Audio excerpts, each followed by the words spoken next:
अपनी जगह पे बैठ जाएंगे।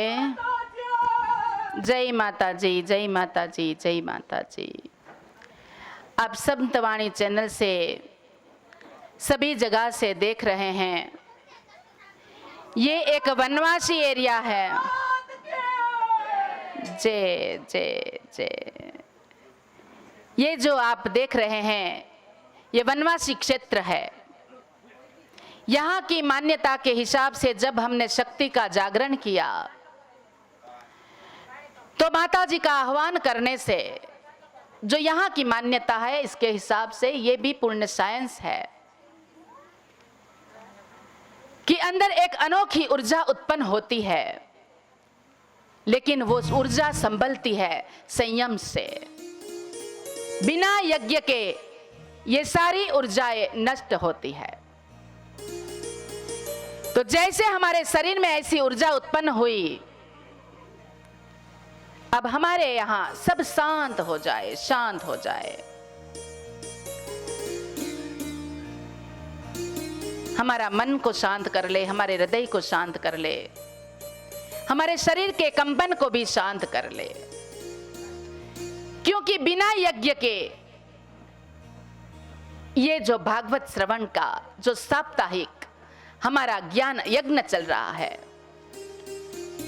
वो बहुत ही अधूरा है। बाह्य रूप से हम हवन करते हैं, यज्ञ करते हैं, तो उसमें अलग अलग आहुति देते हैं। पंचायतन पूजा करते हुए हमें 5 प्रकार की संशोधन, 5 प्रकार के हमें जीवन के दरमियान जो करना है, वो 5 आहुति वो देनी है। और 5 आहुति जो हमारे अलग अलग जो पंच देवताएं हैं, उसके गायत्री मंत्र के साथ जो वो है, उसकी 5 आहुति देनी है। लेकिन उससे पहले ये यज्ञ प्रज्वलित हो, उससे पहले ये एक ही कुंड है, लेकिन यहां एक ही कुंडी हवन है। हम लगे रहते हैं 1 कुंडी, 10 कुंडी, 1000 कुंडी, 5 कुंडी। यहां पे कितने कुंडी हवन है? तो बोले जितनी मुंडी इतनी कुंडी। अगर हमारे भीतर शक्ति का जागरण हम कर सकते हैं, हमारे अंदर देव को प्रस्थापित कर सकते हैं हमारे हृदय में, तो क्या आप समझ रहे हो? यथा पिंडे तथा ब्रह्मांडे का मतलब है हर एक पिंड में भी ये 7 जो चक्र है, अष्ट सिद्धि नवनिधि जो हम आरती में गाते हैं, तो हमारे अंदर भी ये 7 यज्ञ हो रहे हैं। ये 7 यज्ञ हमें करना है। हमारे शरीर के भीतर 7 प्रकार जो हवन कुंड है, उसमें क्या करना है? अभी शांति से रखो, क्या करना है वो बाद में बताएंगे।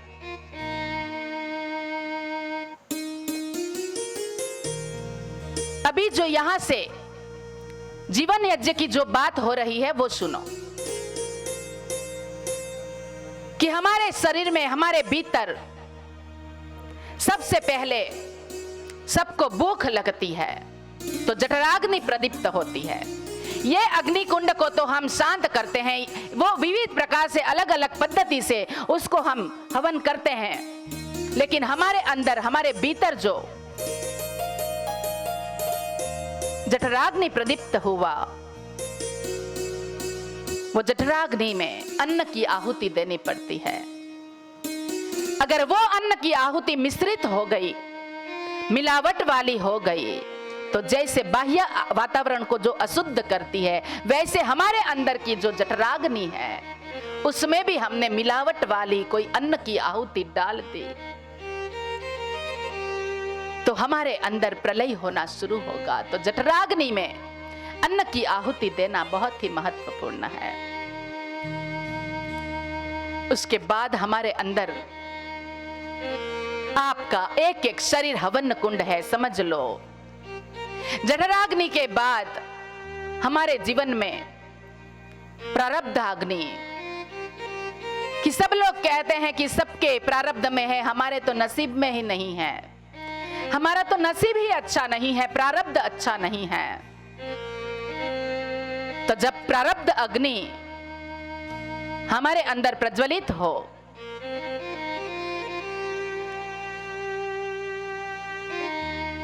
प्रारब्ध अग्नि जब हमारे अंदर प्रज्वलित हो,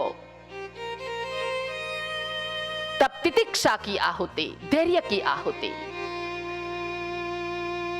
कि सबके प्रारब्ध में होता है। जैसे हमारी माँ को पता होता है कि छोटे 6 साल का बच्चा है, उसे मूंग की दाल खिलानी है, और बड़ा जो बेटा है 12 साल का, उसको 2 रोटी देनी है। अगर वो छोटे बच्चे को 2 रोटी खिला देंगे, 4 रोटी खिलाएंगे, तो वो खा खा के मर जाएगा। और जो छोटा बच्चा है, जो बड़ा बच्चा है, उसे अगर वो मूंग की दाल खिलाए तो वो भूखे मर जाएगा। तो माँ को पता है, वो समदर्शी है, लेकिन वो समवर्ती नहीं रह सकती।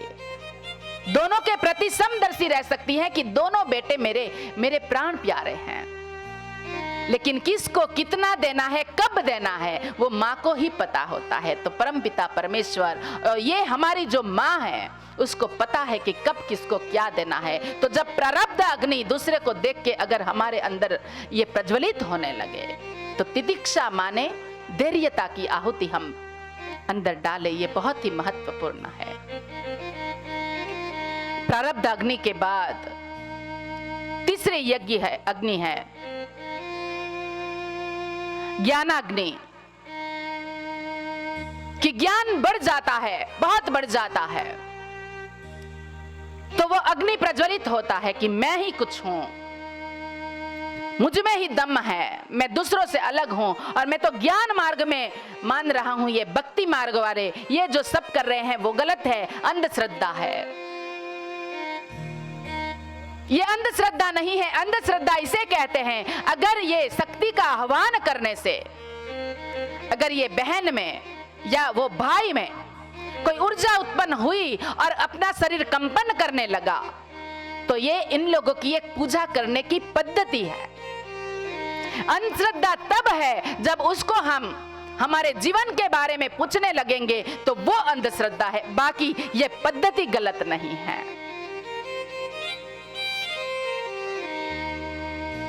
ऊर्जा भीतर से उठी, वो ऊर्जा हमें काम करने के लिए जागृत करेगी। तो ज्ञानाग्नि जब हमारे अंदर प्रज्वलित होगा तब फिर प्रेम की आहुति, उसके दुत्कार की भावना नहीं रखनी चाहिए, उसको दुत्कारना नहीं चाहिए, जो जैसे है वैसे उसे रहने दो, वो ज्ञान है। ज्ञानी लोग दूसरे को तुच्छ समझते हैं, अन्य को तुच्छ समझने वाला भीतर से कभी स्वच्छ नहीं होता। सब अपनी अपनी परंपराओं का वहन कर रहे हैं, सिर्फ उसे मूल सत्य समझ में आ जाए ऐसा प्रयत्न करना ही ज्ञान है। तो ज्ञानाग्नि जब हमारे भीतर होती है तो उसको भाव की आहुति, प्रेम की आहुति देनी होती है, जैसे अभी हमने किया कि उसको भावना से और सप्तशृंगी माता की आराधना की और उसकी आरती उतारी और उसको शांत किया। तो भाव की आहुति कि जो भाव से अंदर ऊर्जा उठी थी वही भाव से उसको शांत किया, भक्ति से उठी और भक्ति से उसको शांत किया, कोई बड़ी बात नहीं है। तो ये ज्ञानाग्नि के बाद हमारे भीतर अंधश्रद्धा तब होती है जब कामाग्नि उत्पन्न होती है, कि ये देखने के बाद हमारी अलग अलग इच्छाएं, कामनाएं कि मैं ये मांग लूं, मैं वो मांग लूं, कामाग्नि उत्पन्न होती है। तो जब कामाग्नि उत्पन्न हो तब संयम की आहुति देनी चाहिए। संयम ये बहुत बड़ी बात है,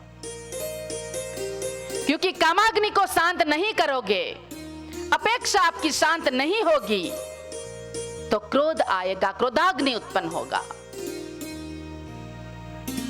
अपेक्षा से विरुद्ध काम होगा तो क्रोध आएगा।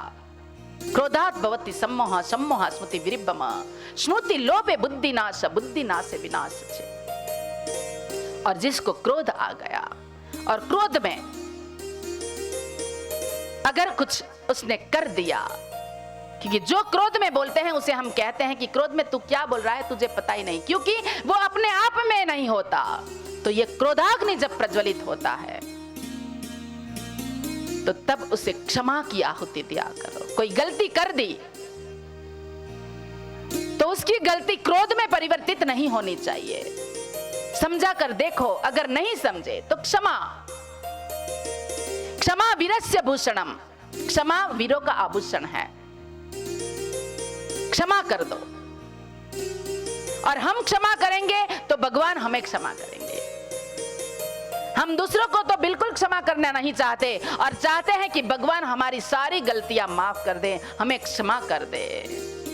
भगवान कहता है कि मैंने जितने लोगों को भेजा, अब उनकी गलतियों को आप माफ नहीं कर सकते तो तेरी गलती मैं क्यों माफ करूं। तो क्षमा की आहुति ये बहुत ही जरूरी है। हमारे अंदर ही ये 7 अग्नि प्रज्वलित है, वो अग्नि को शांत करे, कामाग्नि, क्रोधाग्नि। फिर सबसे बड़ी जो अग्नि होती है वो विरह अग्नि।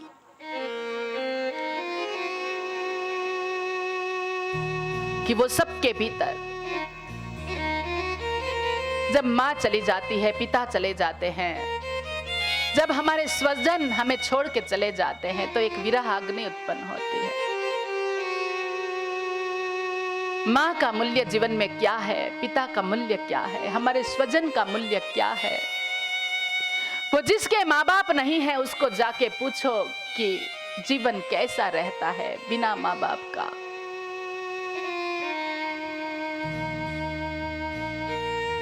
तो विरहाग्नि हर एक के जीवन में प्रज्वलित होती है। अपने स्वजन की स्मृति में हमने कथा श्रवण किया, सबकी विरहाग्नि हमें सता रही है और सब अभी देखो प्रकृति का आनंद देखो, ये सभी ये लोग भी अश्रु गिराकर हमें साथ दे रहे हैं, सहकार दे रहे हैं। सारे देवी देवता यहाँ कथा मंडप में ही हाजिर है। कभी कभी ऐसा लगता है कि हमारा पापा हमें छोड़कर चला गया,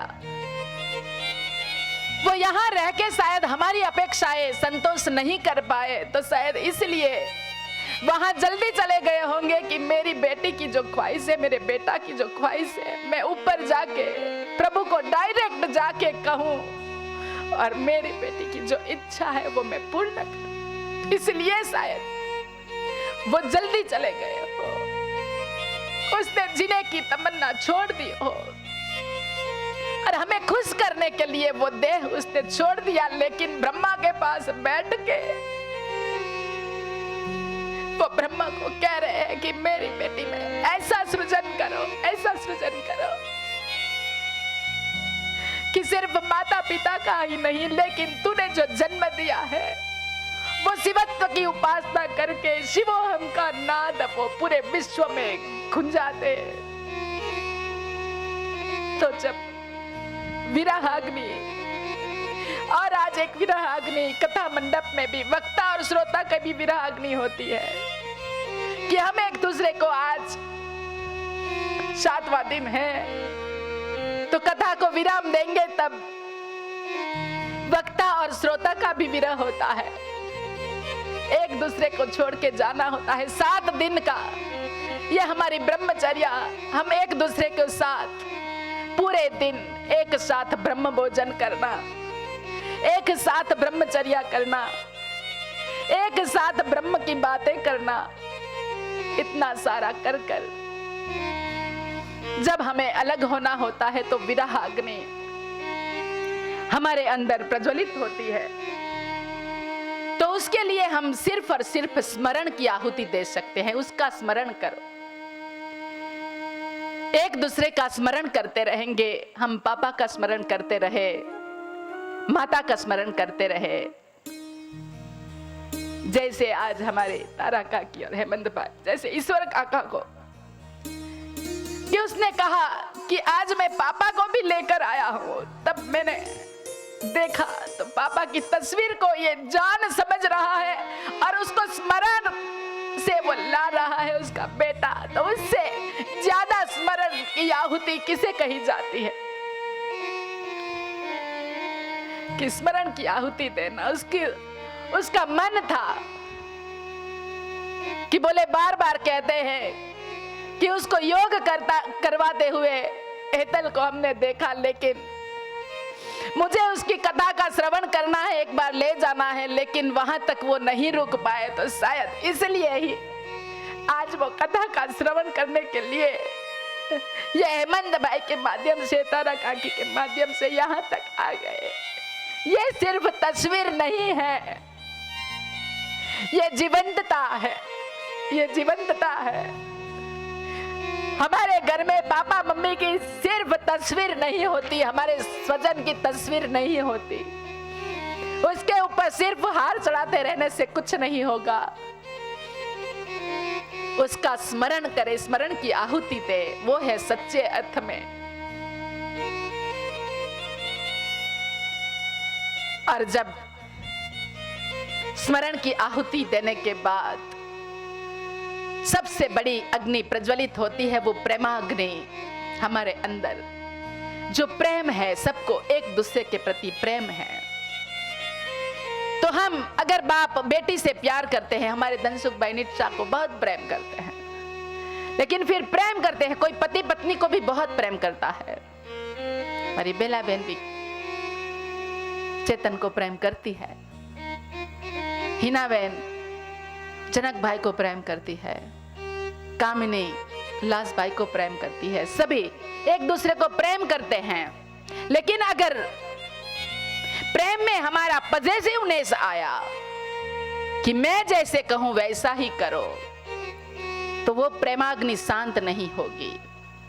प्रेमाग्नि में आपको त्याग की आहुति देनी पड़ेगी, त्याग की आहुति कि तुझे जो बेटा अच्छा लगे वो कर, तू मैं तेरे साथ हूं। मेरे पापा कहते थे ऐसे कि बेटा तुझे जो अच्छा लगे, तेरे स्वमान अगर कहीं पे गिर रहा है तो कभी भी वहां नहीं टिकना।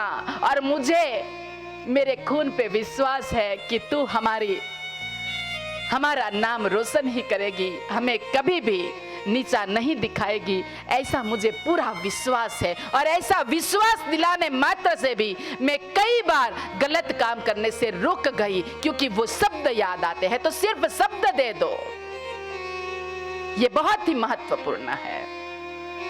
सिर्फ बाह्य कर्म करने से, बाह्य आप उसके ऊपर दबाव डालने से कुछ नहीं होगा। उसको स्वतंत्रता दो। तो प्रेमाग्नि में हमें त्याग की आहुति बहुत ही जरूरी है। पत्नी को प्रेम करते हैं तो ऐसा नहीं होता भाई कि पत्नी जो हम कहें वैसा करे, उसको भी स्वतंत्रता दो। प्रेम त्याग मांगता है, त्याग करो। और त्याग से प्रेम देखो फिर कैसा होता है। तो ये 7 प्रकार की अग्नि हमारे भीतर होती है। तो उसको हमें, तो अग्नि को प्रज्वलित करते हुए अब हमें क्या करना है, सिर्फ यहां पे एक माताजी और 2 कपल आएंगे, या सिर्फ 3 लोग आएंगे, बहुत ही। और दूसरे को आपको जो चबरखी मिली है उसमें हमारे सामने नहीं, व्यास विचार के सामने नहीं, भागवत को साक्षी रहते हुए नहीं, खुद को साक्षी रखते हुए आज ये यज्ञ में वो कागज जो दिया है उसमें आपका जो दोष है, आपकी जो अशुद्धि है, वो प्रभु को समर्पित कर दो कि आज से मैं क्रोध नहीं करूंगा, आज से मैं मेरी पत्नी को बिना वजह नहीं डांटूंगा, मैं प्रेम ही प्रेम करूंगा, आज से मैं मेरी बेटी को स्वतंत्रता दूंगा। अमुक उम्र हो जाने के बाद उसकी खुद की एक ख्वाहिश होती है, उसको खुद कुछ बनना होता है, सिर्फ उसको उसमें सहयोग करो, सपोर्ट करो। ये बहुत ही महत्वपूर्ण है। तो यहां अग्नि प्रज्वलित होगी और साथ साथ में जिग्नेश भाई कि शिव शंकर को जिसने पूजा उसका जीवन हमारा सार्थक है, उसका ही उद्धार होता है। लेकिन कब उद्धार होगा? जब हम स्वदोष दर्शन पर गुण दर्शन, हमारे खुद के दोष देखते रहेंगे और दूसरे के गुण देखते रहेंगे। और फिर चबरखी में हमारे सामने भी किसी को हमें दोष बताने में दिक्कत आती है और शर्म महसूस होती है, लेकिन भगवान के सामने, अग्नि देवता के सामने जो पंच महायज्ञ करते हैं उसमें जो नृ यज्ञ है, देव यज्ञ है, वो अग्नि देवता का पूजन करते हैं। तो उसमें जो ये चबरखी दी है उसके अंदर आपको लिखना है, आपको जो छोड़ना चाहते हो कि मैं आज से क्रोध नहीं करूंगा, मैं आज से, आपको लगता है कि ये मेरी बुरी आदत है और ये आदत की वजह से मेरा जीवन डगमग हो रहा है। चाय छोड़ना चाहते हो, चाय छोड़ दो, सिगरेट छोड़ना चाहते हो, सिगरेट छोड़ दो, कोई भी व्यसन हो, व्यसन छोड़ दो। अति प्रेम है कि वो प्रेम की वजह से सामने वाला हमारा जो पात्र है वो दुखी हो रहा है, तो अति प्रेम भी व्यज्र है। तो आइए भक्ति संगीत के साथ एक के बाद एक आएंगे और उसमें हाँ, पहले ये चबरखी डालते जाएंगे, फिर बाद में कौन से मंत्र की आहुति देनी है वो मैं बाद में बताती हूँ। शिव शंकर को जिसने पूजा उसका ही उद्धार हुआ। शिव शंकर को जिसने पूजा उसका ही उद्धार हुआ। अंतकाल को भव सागर में उसका बेड़ा पार हुआ। शिव शंकर को जिसने पूजा उसका ही उद्धार हुआ। शिव शंकर को जिसने पूजा उसका ही उद्धार हुआ। अंतकाल को भव सागर में उसका बेड़ा पार हुआ। भोले शंकर की पूजा करो, ध्यान चरणों में इसके धरो। शिव शंकर को जिसने पूजा उसका ही उद्धार हुआ। अंतकाल को भव सागर में उसका बेड़ा पार हुआ।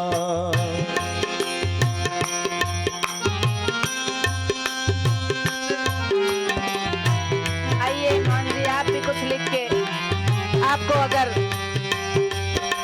गुस्सा छोड़ देना है छोड़ दो। वासंती पे गुस्सा आ रहा है तो यहाँ किसी के एक दूसरे के ऊपर आता है, सब आएंगे, सबको कुछ ना कुछ तो देना ही है। सारे दोस्त यहाँ पे समर्पित कर दो।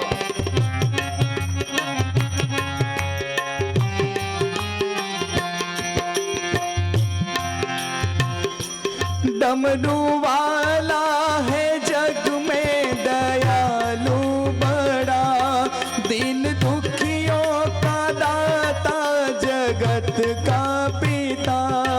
डमरू वाला है जग में दयालु बड़ा, दीन दुखियों का दाता जगत का पिता।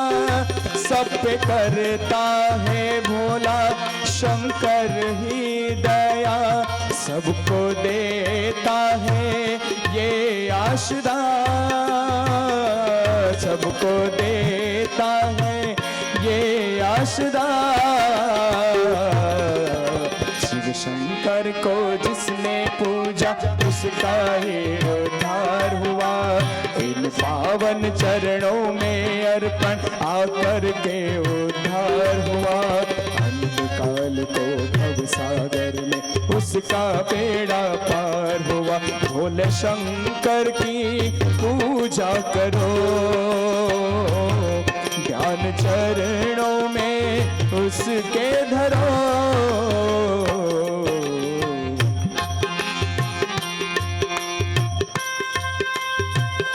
अपनी दोष मुक्ति करके देखो, ये दोष मुक्ति यज्ञ है। व्यसन मुक्ति, व्यसन का मतलब है कि कोई चीज की आदत पड़ गई, वो व्यसन है। अगर बीड़ी की आदत पड़ गई, बीड़ी व्यसन है। मावा की आदत पड़ गई, मावा व्यसन है। चाय की आदत पड़ गई, उसका मतलब चाय व्यसन है। तो अगर क्रोध करने की आदत पड़ गई, मतलब क्रोध भी व्यसन है। अगर लोभ ज्यादा आ रहा है तो उसका मतलब लोभ भी आपका व्यसन है। तो सारे व्यसन को भी, तन के व्यसन को भी छोड़ो, मन के व्यसन को भी छोड़ो, तब फिर आत्मा का शुद्धिकरण होगा और फिर तब भगवान हमारे अंदर प्रकट होंगे।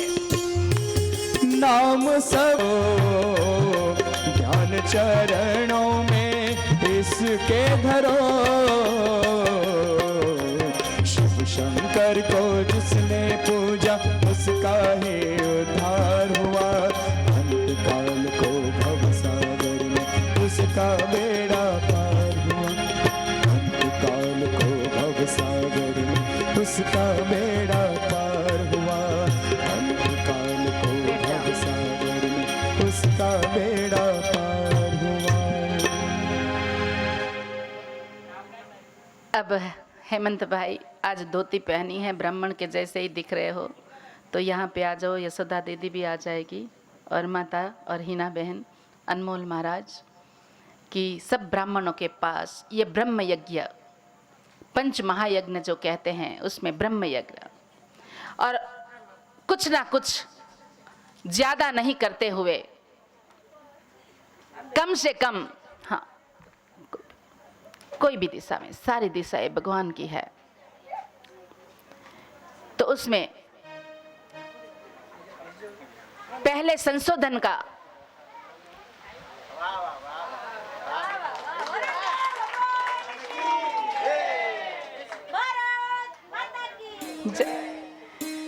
तो ये बारिश पितृ देवताओं, देवी देवताओं हम पे बारिश कर रहे हैं। कितने दिनों से बारिश चला गया था, लेकिन आज प्रकृति हम पे वर्षा कर रही है। उसका मतलब हमारे सारे पितृ खुश है और हमें कोई कष्ट नहीं रहेगा। जब पितृ खुश है, जब देवी देवताएं खुश है, फिर किसी की मजाल है हमारा कोई बिगाड़ सके? जब तक हम ना चाहे कोई कुछ नहीं बिगाड़ सकता। और एग्जैक्ट 7 बजे तो इसमें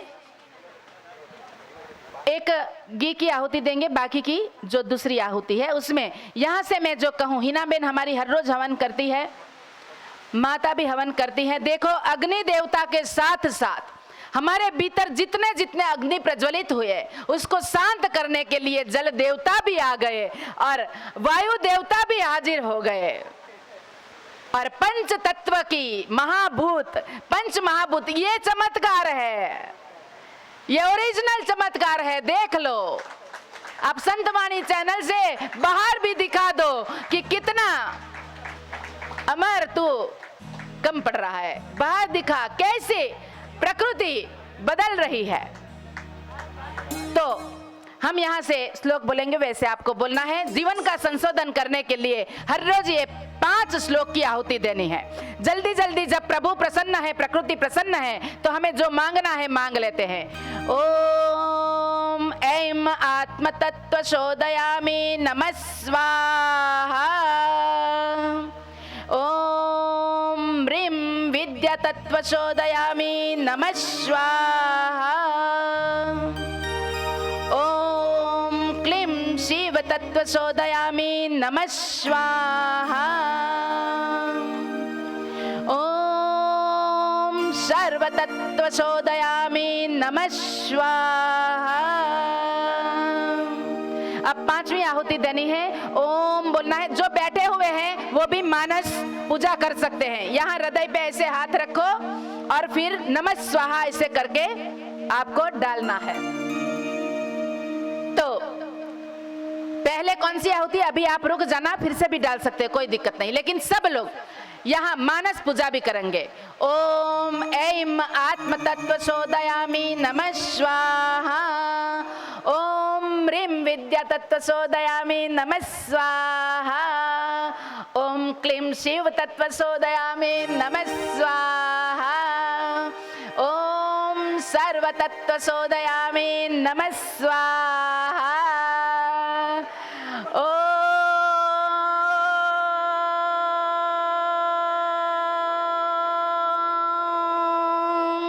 फिर मौन हो जाएंगे। आपको जो मांगना है वो आपके अंदर रखो।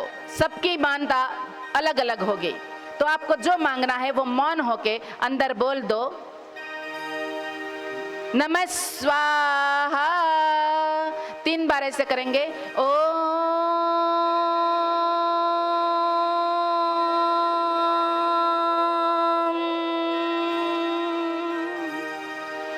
नमः स्वाहा।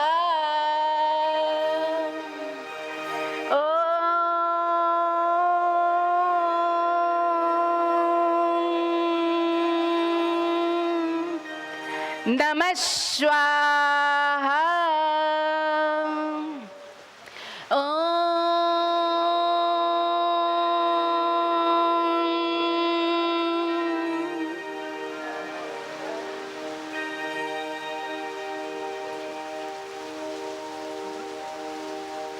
नमः स्वाहा। ओम एकदंताय विद्महे वक्रतुंडाय धीमहि तन्नो दन्ती प्रचोदयात् स्वाहा। ओम तत्पुरुषाय विद्महे धीमहि तन्नो रुद्र प्रचोदयात् स्वाहा। ओम भास्कराय विद्महे महाद्युतिकराय धीमहि तन्नो आदित्यः प्रचोदयात् स्वाहा। ओम नारायणाय विद्महे वासुदेवाय धीमहि तन्नो विष्णु प्रचोदयात् स्वाहा। ओम महालक्ष्मी च विद्महे विष्णुपत्नी च धीमहि तन्नो लक्ष्मी प्रचोदयात् स्वाहा। ओम दैवे ब्राह्मणे विद्महे महाशक्ति च धीमहि तन्नो देवी प्रचोदयात् स्वाहा। इतनी 5-5 आहुति देने के बाद फिर आपको जितने भी गायत्री मंत्र की महामृत्युंजय की आहुति देनी है दे सकते हैं। 5 बार गायत्री मंत्र 5 बार माता जी की इच्छा है तो ओम भूर्भुवः स्वाहा तत्सवितुर्वरेण्यं भर्गो देवस्य धीमहि धियो यो नः प्रचोदयात् स्वाहा। इदं गायत्री इदं नमः। ओम भूर्भुवः स्वाहा तत्सवितुर्वरेण्यं भर्गो देवस्य धीमहि धियो यो नः प्रचोदयात् स्वाहा। इदं गायत्री इदं नमः। ओम भूर्भुवः स्वाहा तत्सवितुर्वरेण्यं भर्गो देवस्य धीमहि धियो यो नः प्रचोदयात् स्वाहा। इदं गायत्री इदं नमः। ओम भूर्भुवः स्वाहा तत्सवितुर्वरेण्यं भर्गो देवस्य धीमहि धियो यो नः प्रचोदयात् स्वाहा। इदं गायत्री इदं नमः। ओम भूर्भुवः स्वाहा तत्सवितुर्वरेण्यं भर्गो देवस्य धीमहि धियो यो नः प्रचोदयात् स्वाहा। इदं गायत्री इदं नमः। ओम त्र्यंबकं यजामहे सुगंधिं पुष्टिवर्धनम् उर्वारुकमिव बन्धनात् मृत्योर्मोक्षयमामृतात् स्वाहा। इदं महामृत्युंजय इदं नमः। त्र्यंबकं यजामहे सुगंधिं पुष्टिवर्धनम् उर्वारुकमिव बन्धनात् मृत्योर्मोक्षयमामृतात् स्वाहा। इदं महामृत्युंजय इदं नमः। ओम त्र्यंबकं यजामहे सुगंधिं पुष्टिवर्धनम् उर्वारुकमिव बन्धनात् मृत्योर्मोक्षयमामृतात् स्वाहा। इदं महामृत्युंजय इदं नमः। ओम त्र्यंबकं यजामहे सुगंधिं पुष्टिवर्धनम् उर्वारुकमिव बन्धनात् मृत्योर्मोक्षयमामृतात् स्वाहा। इदं महामृत्युंजय इदं नमः। ओम त्र्यंबकं यजामहे सुगंधिं पुष्टिवर्धनम् उर्वारुकमिव बन्धनात् मोक्षयमामृतात् स्वाहा। इदं महामृत्युंजय इदं नमः। सर्वेत्र सुखिनः सन्तु सर्वे सन्तु निरामया सर्वे भद्राणि पश्यन्तु मा कश्चित् दुःखभाग् भवेत्। स्वाहा। सर्व का मंगल हो। जो भी आपके पास है वो सोपारी हो, कलश हो और श्रीफल हो, आप पूर्णाहुति के रूप में दे सकते हैं। और अग्नि देवता प्रज्वलित हो गए हैं, जल देवता भी हाजिर है, वायु देवता भी है, पृथ्वी तत्व भी हमारे बीच में हाजिर है और आकाश तत्व फूल बरसा कर रहा है। देखो खुद भगवान आके जब प्रकृति में परमात्मा है, वृक्ष में वासुदेव है, छोड़ में रणछोड़ है, ऐसी बात सुनी थी। लेकिन आज समझ में आया कि अगर हमारी श्रद्धा अखंडित है और हमारा विश्वास, गुरु विश्वास, इस विश्वास और आत्मविश्वास अखंडित है तो सारे देवी देवता हम पे अनुकूल हो जाते हैं। हमारे विचार से ही सारे देवी देवता अनुकूल होते हैं। तो जय हो, सबकी जय हो, विजय हो, विजय हो।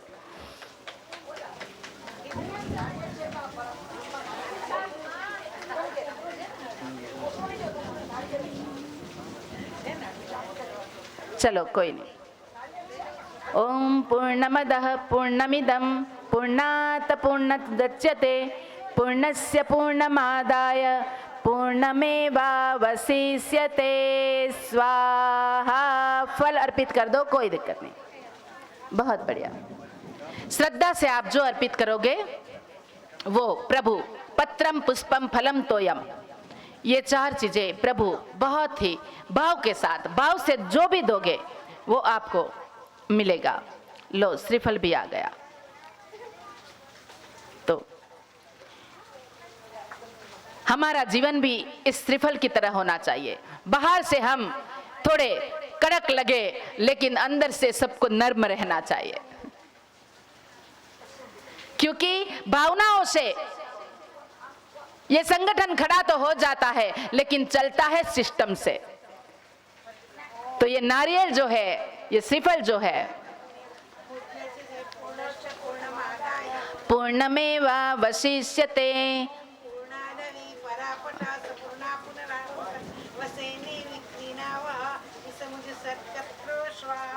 हाँ। स्वाहा स्वाहा स्वाहा।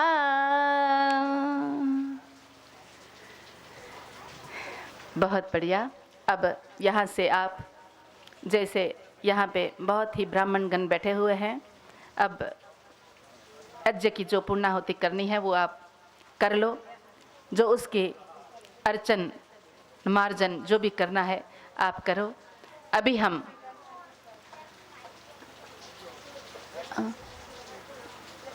हाँ, यहाँ पे जो गुप्त रूप से, मतलब हनुमान के जैसे इन लोगों को कोई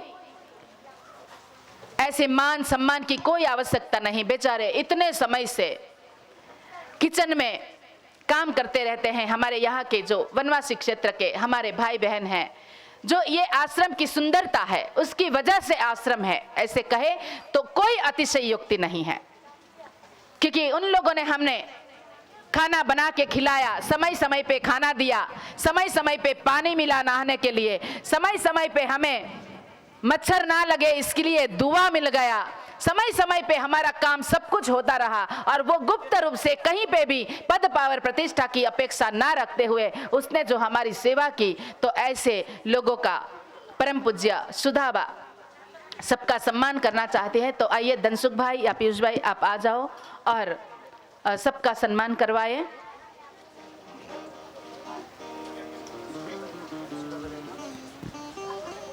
सुधाबा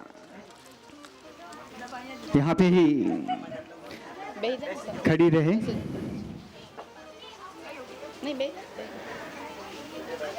आज भागवत कथा का हम विराम ले रहे हैं, लेकिन ये 7 दिन की हमारी जो साधना रही उसका प्रमाण हमें भगवान ने दे दिया और उसने हमारी ये जो भी भागवत की प्रसाद है उसको भी स्वीकार कर लिया। ये हमें पूरी तरह से निश्चय लग रहा है, क्योंकि जैसे ही हवन की शुरुआत हुई और भगवान ने हमारे पे वर्षा बरसाई, तो इससे बड़ा प्रमाण कोई नहीं हो सकता है। और आज जब हम भागवत जी को विराम दे रहे हैं, तो ये यज्ञ जब शुरू होने वाला था तो कुछ 15-20 दिन से ही ये सब तैयारी हो रही थी, और गुप्त रूप से इसमें बहुत सारे लोगों का सहयोग रहा। जैसे संतवाणी चैनल से नितिन भाई, जो यहाँ पे अभी तो नहीं है, लेकिन उनका भी हमें इतना सहयोग मिला है। प्रतिदिन कथा की शुरुआत और कथा के बाद में उसका फ़ोन आता ही है, और उसको हमें कहना पड़ता है कि भाई हमें अगली कथा के लिए कुछ तैयारी करेंगे, क्योंकि ये भागवत जो अभी हुआ है वैसी भागवत कथा कहीं पे नहीं हुई है। ये जितने भी फ़ोन आए हैं सब लोगों ने बताया कि भाई ऐसी भागवत कथा तो हमने हमारे जीवन में पहली बार श्रवण की है, और इतना सारा ज्ञान का भंडार हमें प्राप्त हुआ है। शायद ये हमें अभी फिर से मिलेगा ना मिले, लेकिन हम वादा करते हैं कि हम बहुत ही जल्द यही भागवत कथा का फिर से आयोजन कर लेंगे। जैसे ही हमारा माहौल इकट्ठा हो जाएगा, तो दिवाली के बाद शायद हम एक और भागवत कथा करेंगे, और उसका संतवाणी चैनल के माध्यम से पूरे विश्व में उसका प्रसारण हो, यही हम अपेक्षा करते हैं। तो आज इस कथा को बहुत सारे ऐसे प्रकल्प है जिन लोगों ने सहयोग दिया, और उसी वजह से आज हमें ये भागवत कथा का श्रवण प्राप्त हुआ है। और मैं चाहता हूं कि हमारा तेजस्वी परिवार इन सब लोगों का तहे दिल से शुक्रिया करे, और उन लोगों को सम्मानित करने का हमारा संकल्प है। तो मैं इसमें सबसे पहले हमारे श्री साई स्वर ग्रुप जिग्नेश भाई की पूरी टीम को मैं विनंती करता हूं कि वो सबसे पहले जिग्नेश भाई आए और पूज्य बा से अपना सीरियल में आपने देखा होगा कि देवों ने वर्षा की उसके ऊपर बाद उठ के, फौरन उसके लेकिन ये पीछे खुद अनुभव करो। उर्विक भाई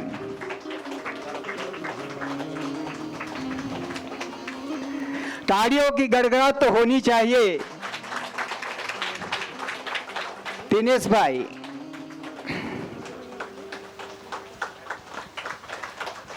ये सिर्फ आशीर्वाद है। अशोक भाई, ये पूज्य बड़ील दीदी का का ही आशीर्वाद है, आशीर्वाद सदा समझना।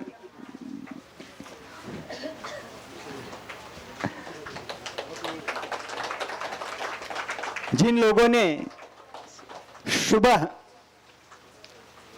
शाम नहीं देखी, सुबह 3 बजे जाग जाते हैं और इस सत्संग हॉल में आकर पूरी व्यवस्था कर लेते हैं, क्योंकि 5 बजे उसको प्रसारण करना है और उसके लिए उन लोगों की तैयारी रहती थी। तो ऐसे संतवाणी चैनल के हमारे हसमुख, जिसके मुख पे हमेशा स्माइल रहती है, ऐसे किशन भाई, पूज्य बा से आशीर्वाद ले, दीदी से आशीर्वाद ले। तालियों का गड़गड़ाहट तो होना चाहिए। आसमान में चाहे जितने भी गर्जना होनी हो जाए, लेकिन हमारी गर्जना कम नहीं होनी चाहिए। तो तालियों की गड़गड़ाहट तो रहती ही है। और हमारा उठते जागते दौड़ते इतनी मेहनत करने वाला हमारा जवान अमर, तो वो भी दीदी का आशीर्वाद ले।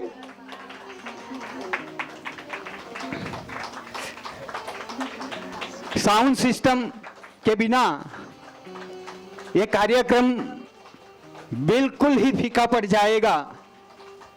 तो ये साउंड सिस्टम में सुबह से प्रशांत भाई हमारा बहुत ही बढ़िया साउंड सिस्टम कंट्रोल करते हैं। और दीदी को जितना साउंड चाहिए उतना देगा, जिग्नेश भाई को जितना चाहिए उतना साउंड देगा। तो ऐसे बहुत बढ़िया। प्रशांत भाई को तालियों से गड़गड़ा। थोड़ा उसको साउंड के साथ।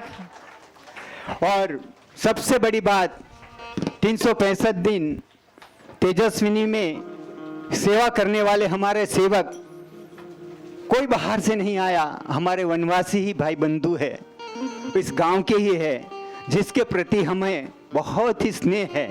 और पूज्य दीदी हमेशा उन लोगों से इतना प्यार करती है कि ये लोग कहीं से कहीं जाना ही नहीं चाहते हैं और हमेशा पूज्य दीदी की सेवा में ही वो उपस्थित रहते हैं। ऐसे सबसे पहले हमारे दीनू भाई, मंच पर सब तालियों से बढ़ाए। जनरेटर हो, लाइट कहीं बंद हो, पानी नहीं आ रहा हो, या तो फिर गर्म पानी नहीं आ, तो सबकी फरियाद एक ही पे जाती है, दीनू के पास। तो ऐसे दीनू भाई का भी बहुत बहुत स्वागत कर रहे हैं हम। जयेश भाई जल्दी से आए। इन लोगों की सेवा हम जितनी भी बोले ना इतनी कम है। रात दिन लोग कहीं कुछ भी नहीं देखते हैं और काम में लगे रहते हैं, और भोजन में इतना सहयोग, वो रोटी पकाने से लेकर रोटी बेलने तक सब काम कर लेते हैं। फिर जिनके हाथों का हम इतने दिनों से प्रसाद ले रहे हैं, कंसार हो और सुधाबा का सबसे बड़ा लाडला, और सबसे बड़ा लाडला बात करता रहता है। देखो सुधाबा बिल्ली बोरा अमलसाड़ में है और ये यहाँ पे है। उन लोगों का नेटवर्क देखो, बीच में कहीं दीदी भी नहीं आएगी, कोई नहीं आएगा, सीधा प्रसारण उन लोगों का भी होता है।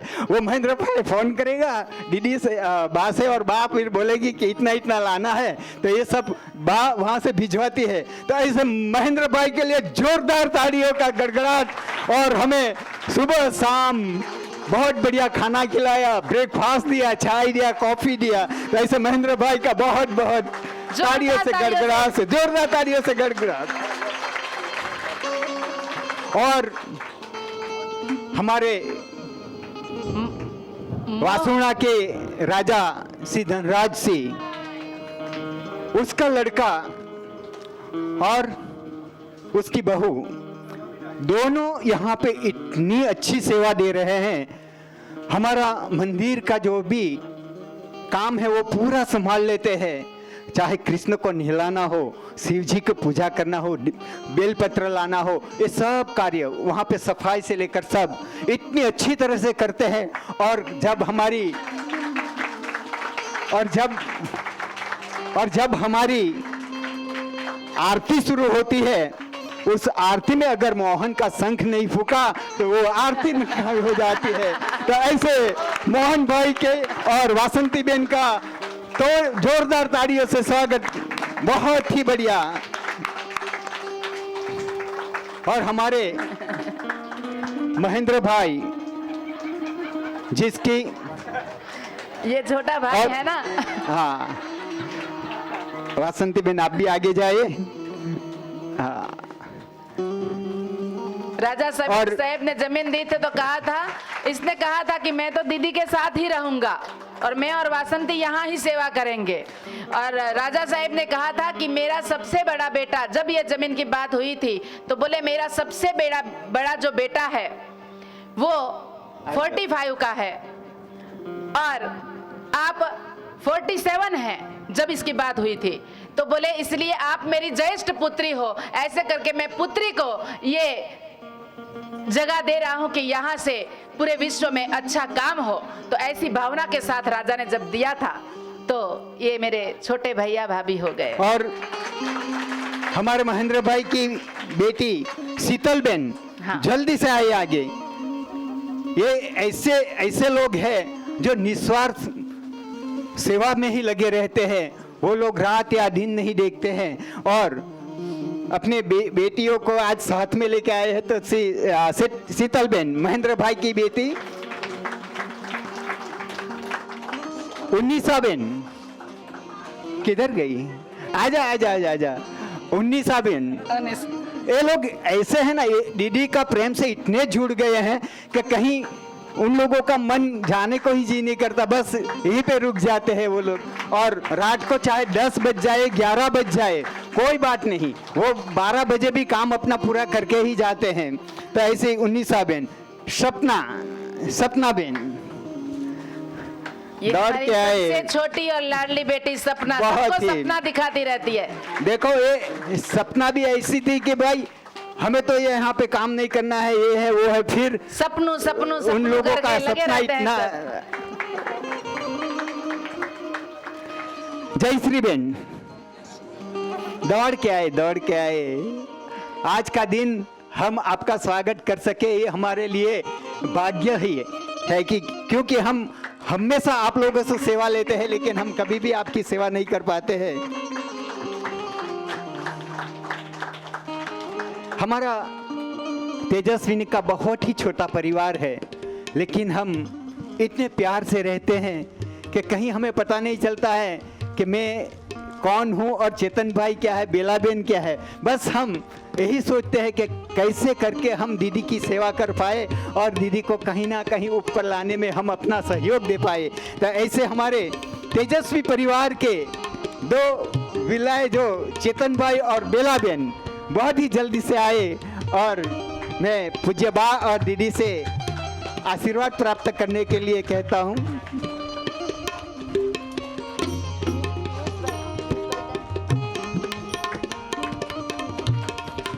इसके बाद सूरत से अपना धंधा बंदा सब छोड़कर जो दीदी के सानिध्य में आ चुके हैं, ऐसे पीयूष भाई को मैं विनती करता हूं कि वो जिसको आप हर रोज बाके सुनते हो। और दीदी का आशीर्वाद ले ले।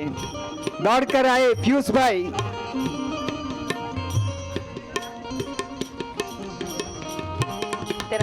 तालियों की गड़गड़ाहट से बढ़ाए, क्योंकि अपना रोजगार धंधा छोड़कर कोई ऐसी सेवा नहीं कर सकता है जैसी पीयूष भाई कर रहे हैं। तो मैं बोले पीयूष के लिए क्या बोले, मैंने नहीं सुना, बोले फिर से बोलो। पीयूष भाई हमें इतना सुना रहे हैं, इतना अच्छा बोल रहे हैं, तो अभी हम उसके लिए क्या कर सके। ऐसी बात है, उसकी आवाज में ऐसी ताकत है, ऐसा काउंसलिंग उसमें है कि वो मुर्दे को भी जिंदा कर देता है। एक बार मरने के लिए जो जा रहा है उसको भी उठा देगा, फिर तू जी ले। ऐसी ऐसी वीडियो बना के भेजता है कि यहाँ डांग में आओ। जोरदार तालियों से बढ़ाए। तालियों की गड़गड़ाहट कम नहीं होनी चाहिए। हसमुख स्वामी जी जो हमें एक ऐसे हसमुख स्वामी हमारे अहमदाबाद से आए और हमारा बिना कहे भी उन लोगों ने अपनी जिम्मेदारी समझकर काम उठा लिया।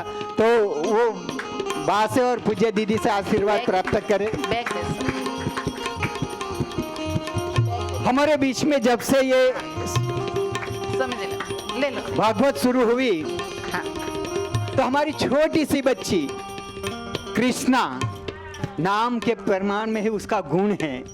वो सुबह की योग भाव में से भी लग जाते पूरे रूप से भाग लिया और शाम की कथा में भी पूर्ण रूप से और बहुत ही अच्छी तरह टाइम टू टाइम।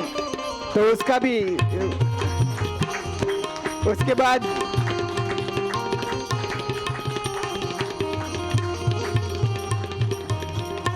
हमारा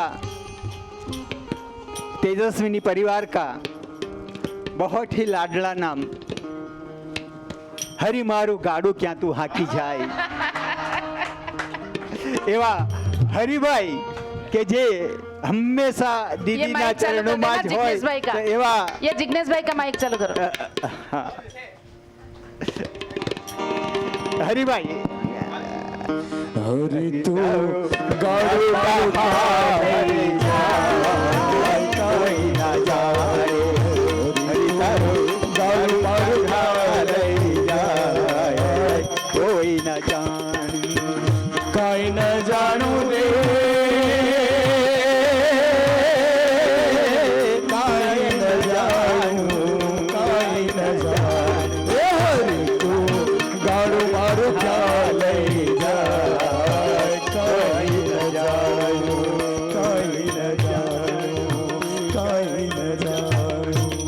जय हो जय हो जय हो। और हमारे जो अभी बोल रहे हैं, जो धनसुख भाई उसका नाम ही है कि धन का पूरा सुख है, क्योंकि घर में ही लाए हैं। उसका नाम है जया लक्ष्मी, जय भी हो और लक्ष्मी भी है। तो ऐसे हमारे धनसुख भाई, जिसकी इतनी निष्ठा है तेजस्विनी के प्रति कि वो बार बार ऐसे कहते हैं कि अबे मुझे स्वैच्छिक रिटायरमेंट लेके यहाँ ही आ जाना है, तो हम जैसे वैसे करके समझाते हैं कि आपकी निष्ठा आश्रम के प्रति ठीक है, लेकिन जो आपकी बेटी निष्ठा है उसकी जो जिम्मेवारी है वो पूरी करके आप यहाँ आओ, आपका स्वीकार है। तो ऐसे धनसुख भाई और जया लक्ष्मी जी का स्वागत करेंगे।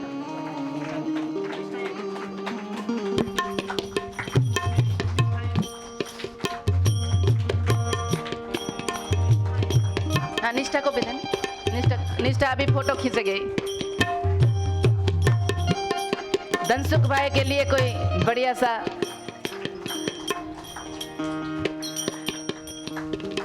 मन तड़पत है हरि दर्शन को, आज वही गा रहे थे ना। मन तड़पत हरि दर्शन